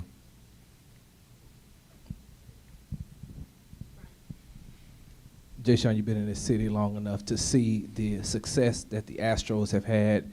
You said you were at the game on yesterday, the Texans' victory over the Pittsburgh Steelers, and you just felt that energy and what they're trying to, build over there. How important is it to you to bring that type of feeling, that winning feeling, back to the Toyota Center? I mean, like you just said, I mean, this city loves its sports teams, and, it's a credit to them. I know that, not only us, but, the Texans and over the years have had some hard years, but just to see those fans still fill those seats and still support us through those hard times, they deserve to see us win. And I think it's fair to say that we're going to put our best foot forward. And, we've been working hard this off season, and, we got some guys in here that are really ready and willing to do whatever it takes to win, and they should be excited because we are. You only missed 6 total games your first 2 years in the league. Just how hard was it for you last year to only play in 31? Yeah, I'm a guy that, don't like to miss games, and that was been my whole focus this off season, is just to get back to being me. And I got to give a credit to the training staff, Scott Neller, who's just been with me hours and hours in there, getting me back to full strength. And I'm excited to see the work that we put in this offseason pay off this season coming up. So I still got to do my things to make sure that I'm prepared, but I'm in a great spot, and that's a credit to him. What's some of the things you think you improved on as far as your overall game from year one up until now? And how can you kind of incorporate that into this new team and new teammates and a new philosophy? Yeah, I think over these 3 years that I've been here, my position has changed, almost every year. So just having an all-around feel of being in different positions and learning different positions, I think I can be a valuable piece for this roster because I can be placed anywhere. And, that's just my whole mindset, is just to be available and be ready and willing to do whatever Coach Ime and the team needs me to do. Jason, in this new era, he's talked a lot about spacing and the importance of having as much space for shooting and stuff like that. Where do you come into the equation in terms of having the ball in your hand and creating for others and trying to maximize that space available? Yeah, just with the guys that we have on this roster, I think we're going to be a better shooting team. I thought last year we could have been a better shooting team that we showed. And with more shooters out on the court, it's going to open up a lot more opportunities for me. And my job is to attack those lanes and hit the open guy and see what mismatches we have. And I think with the roster we have, that we're going to be a matchup problem for teams. J-Sean, at last year's media day, I asked you to pick one word to describe the team, and you said electric. So I figured we'll do it again this year. What, if you had to pick one word to describe this team this year, what would it be? Hungry. I think everybody from the staff to the players here have something to prove. The guys that have been here, I think we're all hungry to win, get back to winning basketball. And, the guys coming in, they've had some success in their career, but this is just a whole new team and a whole new era of Rockets basketball. So I think hunger is the word to just prove ourselves right. Hey, J-Sean, can you talk about the young guys, the rookies coming in? We talked a lot about the veterans. What have you seen from them? Just your thoughts about the young guys. All our young guys are hard workers. There's times where we got to shut the gym down because guys just want to come in and push shots up and get better. And not only are they're hard workers, but they're actually great people to be around. Amin and Cam, those guys are, they walk in the room and they light up a room. So I think that they're going to have very long careers here just because of their work ethic. They always check their boxes, and I'm excited to see what they do this year. Yeah, thank you guys. Yep.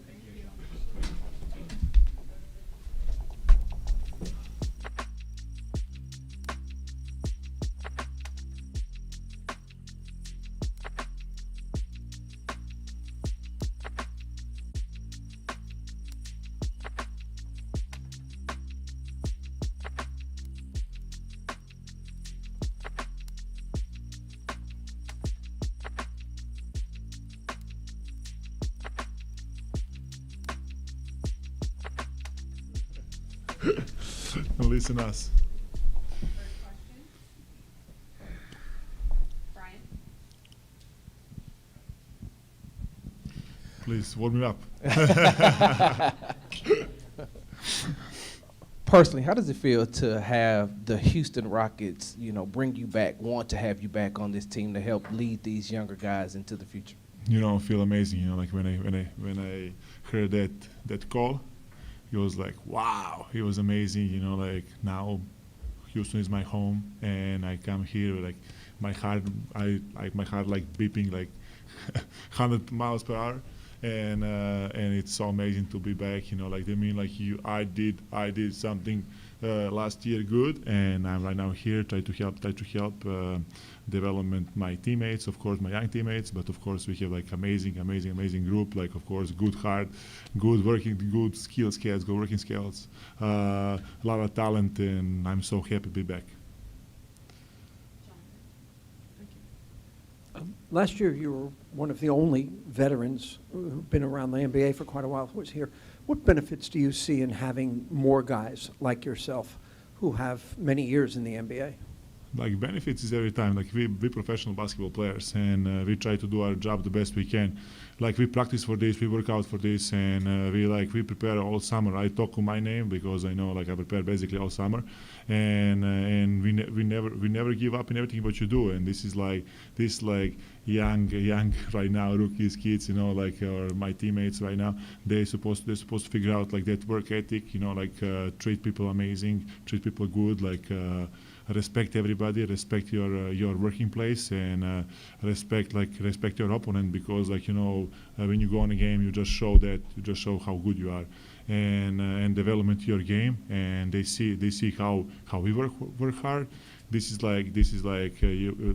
basically you put them in the notes. Today work hard. When I was young, I saw the like experienced players like working out what they do, what they work, and this is my ethic right now. And when they show you, they will be example for some young guys coming basically on their place, and they will be on my place this time.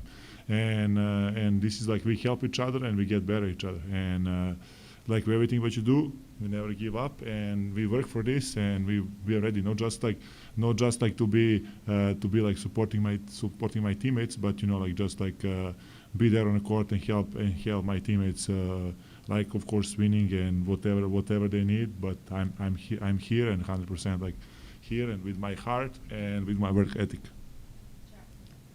Well, Juan, you've had Ime before as a coach in San Antonio. What's your relationship like with him, and what does he bring as a head coach?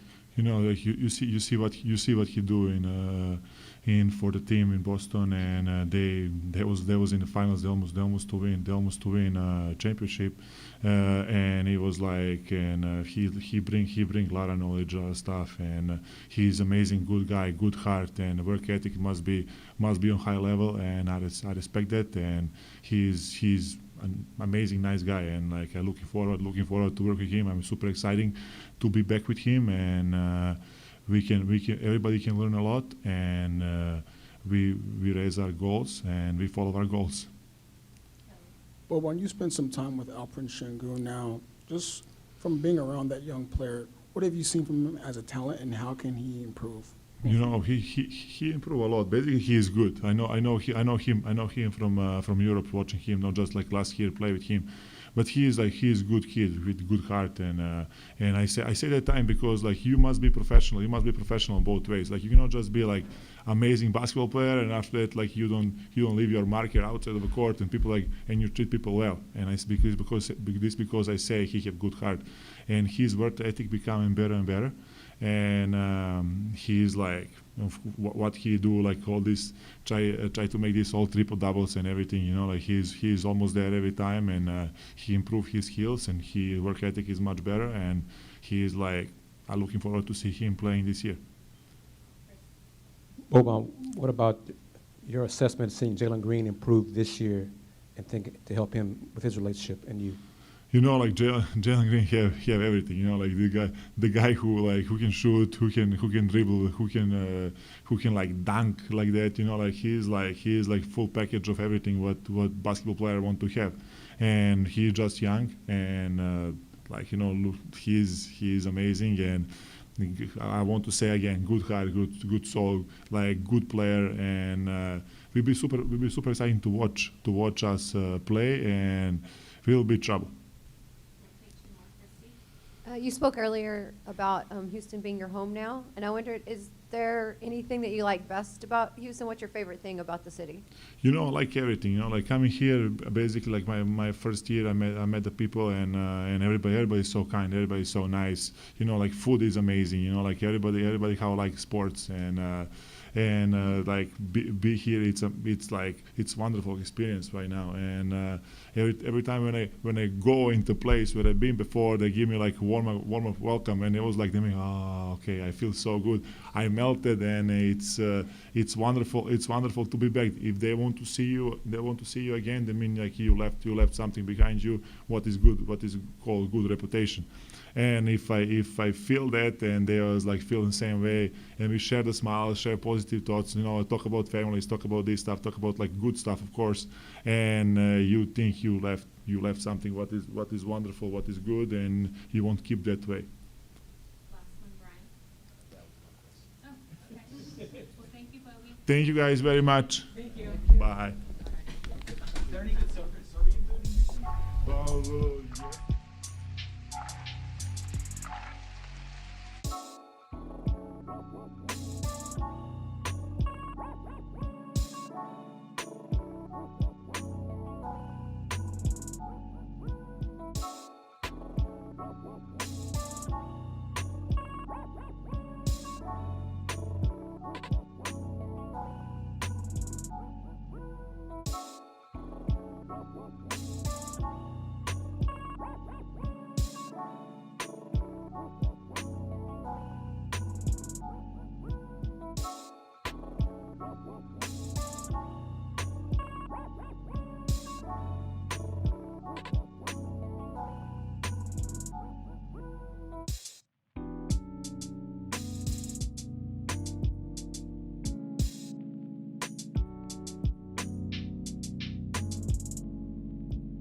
Rock and roll.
Cam, now that you've, oh, sorry, loud. Now that you've kind of settled in, you've gone through the draft, gone through summer league, kind of, how do you feel right now in just how you've grown from that moment, from summer league to where you are right now, and what are some of the things that you've kind of set out that you want to achieve in your rookie year?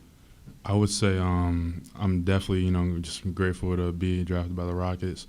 I'm definitely grateful to be here, and just, now I got some vets, Fred, DB, Jeff, then coming in, they gave me a lot of advice coming into the game, how it's how you're supposed to take care of your body, how it's 82 games, how the players are different, everybody is smarter, bigger, stronger, how to just adjust pretty well. So just really having those vets by my side every day is definitely very encouraging. Grateful for it throughout the whole entire season. I'll say achieve. I mean, just make the most of it. I mean, I'm not really looking forward to have any accolades right now at the moment. So I mean, just make the most of my rookie season. Just enjoy it, to be honest. Hi, Cam. You kind of hit the ground running in Summer League. What about your game specifically do you think is well made or well tailored for the NBA? I would say I think I'm a very versatile type of player. I mean, a player who can has the confidence and the ability can just do anything on the floor. I mean, I would say I'm a very strong guy and I can get to my spots by any means possible. So I mean, just using my athleticism and using my body to it's an advantage. Just succeed in the NBA. Cam, what are your thoughts on your first NBA Media Day? I mean, it's very exciting. I was excited when I woke up this morning. Just my first time, like my first day at school. So just definitely grateful for it. Cam, it seems like it's been so long since draft day and summer league. How ready are you just to, get on the court and start playing basketball? I mean, just same thing. Like, summer league, I was very excited. I was looking forward to summer league. After that, right after I got drafted, I was looking forward to. So right now, it's the same thing, same mindset, same confidence, same person going into the preseason. Just, same mentality going in. Encouraging my teammates every day and just being there for them and being there for myself also. Cam, I asked Jalen earlier who had the best dunk package on the team, and he said zero hesitation, me. Do you have any rebuttal to that? No, I'll also say me, to be honest. I think I have it, but I'll say more so. I'm a power dunker, but I can dunk. By any means possible. That's my first priority when I go to the rim is try to rise above my defenders. Cam, coming out of high school, you were one of the top recruits. Then you go to the Big East, one of the best players in the Big East. What's it like for you now coming to the NBA level where you have players who, potentially are more talented than you and you have a lot more competition just in general, whether it's earning minutes or just out there competing on the court? Yeah, I would say back in college, I would definitely say the Big East had the toughest conference last year, I would say. So I think I would definitely got me ready for this upcoming NBA season. The guys, the Big East was a battle every game. The guys are much bigger, much stronger, much faster. The same thing as my caliber. So, I think definitely got me ready for the NBA season. Also, same thing with Summer League, too. I think that was a good opportunity for me. Just, see how NBA floor is, how NBA vibe type is. But, then again, different players, different atmosphere. So, just same mentality, same confidence going in. What types of goals have you set for yourself this season? Like I said, no goals whatsoever, just to get my feet wet, make a name for myself, get my name out there, and just do whatever what the coach asked me to do, I'll do it. So, just take it day by day. That's what I'm going for. You've been in Houston for a long time now, I guess, by your standards. We've seen you out in the community helping out the YMCA with the basketball camp. Yeah. It was a couple of weeks ago you were out throwing out the first pitch with your teammate at the Houston Astros. How acclimated are you getting to being in the city, and how has the city embraced you? Yeah, that's what I'm trying to be. The city of Houston is definitely my type of vibe, my type of atmosphere where, it's just everything around me is just, they're like a family-oriented type of city, so that's somewhere I wanted to be and something I'll definitely look forward to in the long run. I'll definitely keep doing, helping the kids, helping the homeless, helping churches. So definitely any organization I'll be a part of, I can definitely help with the community with it. Thank you, Cam. Yes, ma'am. Thank you.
Hey, Dylan, just a big part of this offseason was you coming to Houston and you getting to spend some time with Coach Ime Udoka. Just with how you guys align on defensive principles, how do you plan to implement that with the guys in the roster for a team that struggled defensively for the last 2-3 seasons? I would say just being the second voice. You know, you always need, you know, a second voice after the first voice, you know, commands it. And then, you know, me, I'm going to do it. I'm going to do everything I can on the defensive end.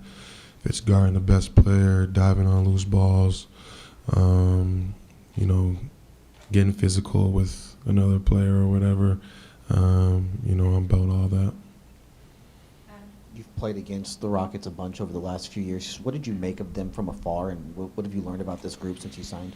I love the group. A lot of young talent that knows how to score the basketball and is almost relentless trying to score the basketball at like all levels with 𝗖𝗢𝗡𝗡𝗘𝗖𝗧 and Jalen and Jabari really doing a lot of the scoring. You know, but, you know, they didn't know how to finish games. You know, they were in a lot of the games battling with whoever, Denver, LA, Clippers, it doesn't matter. You know, they played hard, but find a way to, you know, play harder on the defensive end, because that's how you win games, is on the defensive end, being a top 5 defensive team in the NBA.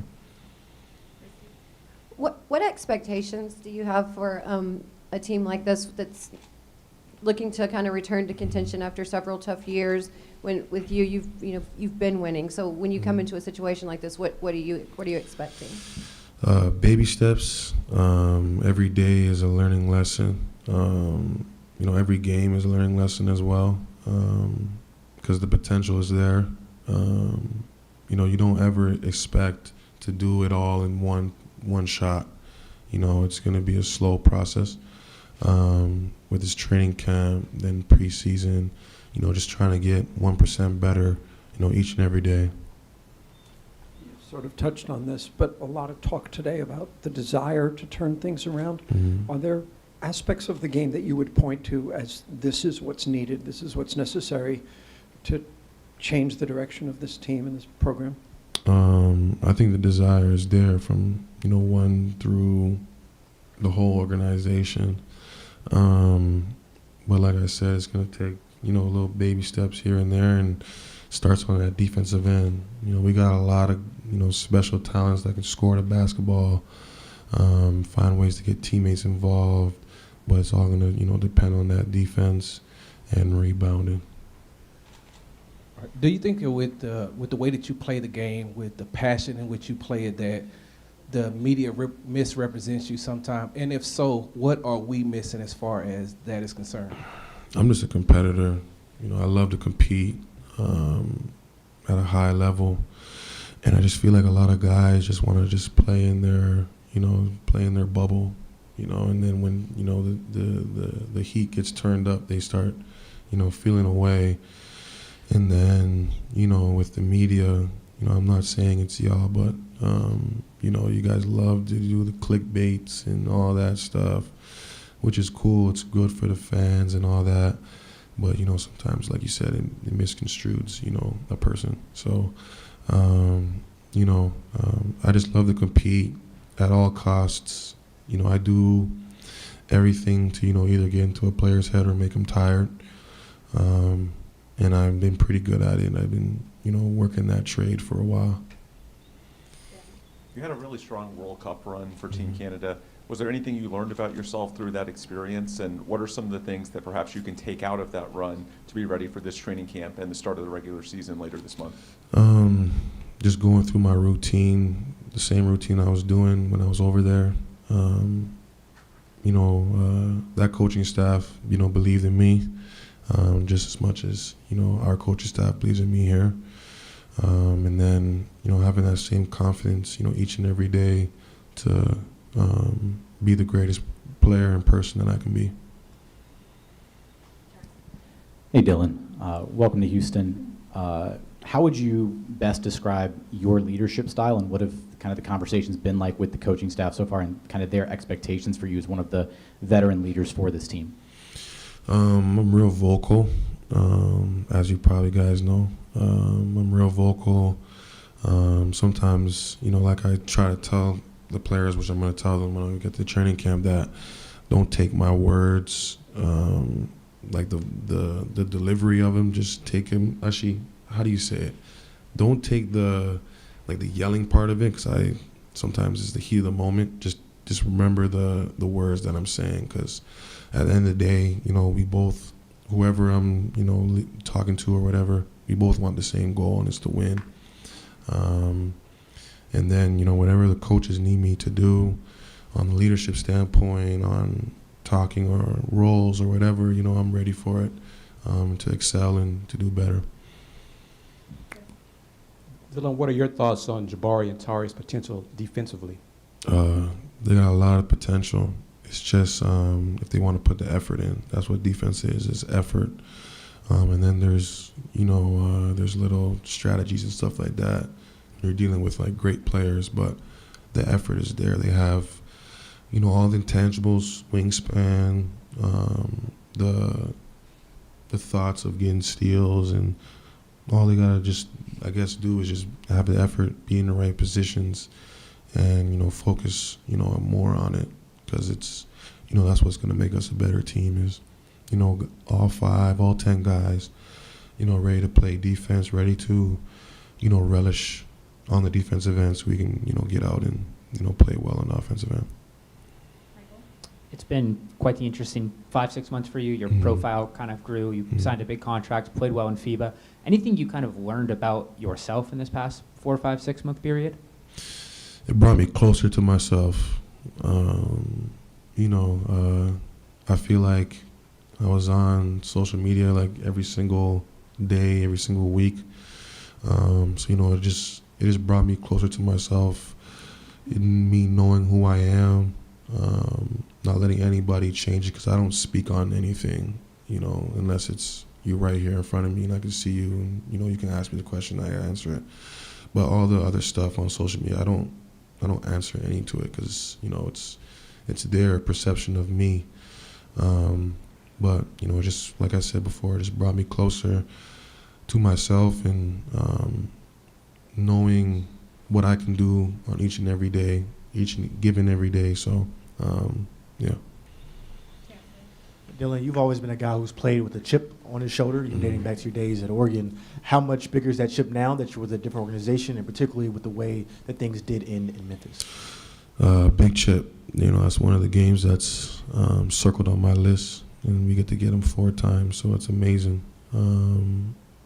But I play, hard regardless. It's not even a chip no more. It's just an everyday thing that I bring into my life, or bring into this basketball. And, I just want it to be contagious throughout the whole team, throughout the whole organization, to strive and to be, ready to, get on this road, this journey. Hey, Dylan, to your left, I don't want to misconstrue it, but I thought I saw a little bit of a smile when you mentioned earlier getting physical with a player. Yeah. Can you describe that pleasure you get from getting into a guy's head and taking him out of his game? It just means I just won the day. If they're really focused on me, that's a matchup that I like to take every time out. It's just a battle that I like to do with other players, and it just gives them a certain respect that now it's in Houston, but when you come play Houston, there's going to be a physical battle. It's going to be a challenge. It's not just a walk in the park no more. It's a challenge every single time you come to Houston. Dylan, what would you say to people in Houston who maybe have not had a chance to see you or get to know you yet, only what they've maybe read online? What is about you that you want to make sure people know? One, that, I'm big on the youth, building the youth up. Me, I'm just a chill back, laid back guy who is, a giver, wants to give back. I just went to the Boys and Girls Club just recently, just to see all the smiles on their faces, them talking a little smack as well, you know, because it's Dylan Brooks that they're seeing. So it's just amazing. And then being around them, growing, because that was me when I was, you know, 8, 9, 10 years old. So, and it built me to be what I wanted to be as a basketball player. So just giving back and just a competitor as well. Dylan, how do you view your season last year individually and how your contributions led to winning, and how do you think that will change, if at all, this year here? You know, I was just super defensive minded. That's what I feel like I was contributing a lot by just bringing like endless amounts of energy every single game. For me, it's not a long season. For me, like every game is like a championship game. Like I just get so revved up for it, and I just get into this persona, which, you know, you guys call the villain. The persona of, you know, me just being so locked in, ready to play. But what I'm going to bring to the table this year is a little bit more better on the offensive end, better shot selection, being unselfish, and then just, you know, leading by either by vocal or leading by example. Just being in early every single day, getting my work in every single day, doing a little extra, so my body and my mind is ready for the season. Thank you. Thank you. Thank you.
All right, we'll go first question, Jackson. All right. How's your first media day going? It's really fun, you know, just wearing the jersey for like, I mean, it's like the third time, but it feels like the first. It's been fun, just like taking all these pictures, being with the guys, getting ready for training camp. What's been your favorite part? Favorite part? I had to hype up some fans that they weren't actually making noise. It was so awkward, but it was fun. It was like I'd never been more uncomfortable in my life.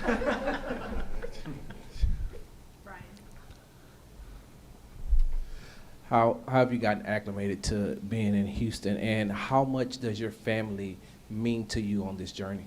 Yeah, well, first, my family means a lot to me. They mean like everything to me. You know, it's been great to have them on this journey with me. They've helped me get acclimated. You know, when I go out on a trip with the team, they're helping my apartment get ready. So, I mean, getting acclimated wasn't that hard really to Houston. I lived in Florida. It's hot all the time, just like Houston. But having a family there with me to help me get acclimated, it's been the best. What benefits do you expect to get, or maybe have already even gotten, from having the veterans, as many as they have brought in here, to be around those guys? Yeah, I just get to, you know, having the veterans, I just get to learn from them every day. Like, they've been in the league for years, smart, and I feel like I'm smart. I could pick up fast. So just having them, and they're willing to teach you. That's the best part about them. They're not like some stingy like veterans. They're willing to teach you whatever you want to learn. What goals have you set for yourself this season? Goals I set for myself: Rookie of the Year, making all defensive team. I want to make the playoffs. So that's more of a team goal though. But I have big goals, especially for this season. What do you think will be the most challenging part of making the move from where you were to the NBA? The most challenging part, it's a good question.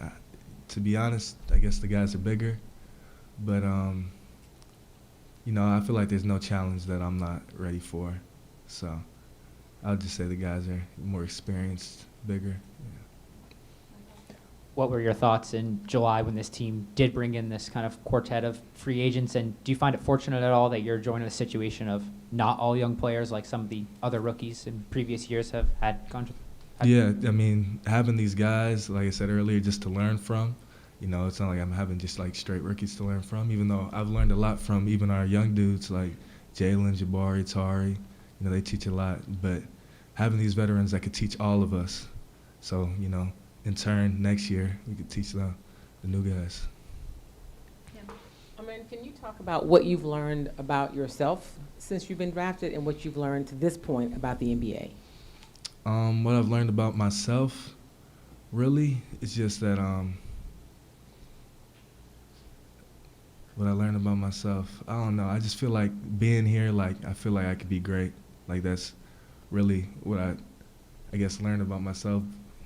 But this far into the NBA, I feel like it's different. It's more of everybody's down to get their business done, but that's fine with me too. Having a brother is one thing. Having a twin is another. Y'all have been together your entire lives. This is going to be the first time you all are apart. What is that experience going to be like for you? It's going to be different for sure.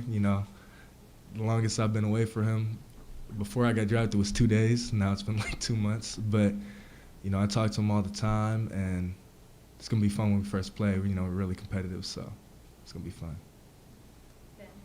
You've had a few scrimmages and a few little things here and there with your new teammates. What's something about them that maybe you didn't know when you were first drafted by the Rockets in June? Something about them, like their game style? Yeah, I watched a lot of all of them before, so there's nothing that really surprised me. 𝗖𝗢𝗡𝗡𝗖𝗧 is a lot better passer than even I like seeing, so, and you see a lot of stuff about his passing, so I would say that. Is there anything that you've picked up on what it takes to run an offense in the few months since you've been drafted? Yeah, being behind Fred and learning a lot from Fred, I learned just talk, just always communicate, never get sped up. That's really what I've been learning. And then the coaches helped me too, so. Of course, you played point guard your entire career, but being 6'7", do you feel like you can play other position outside of the point guard if needed? Oh yeah, for sure. I think new and day positionless type of player. I just happen to be able to play point guard too. So, can have a lot of lineups on the court from that.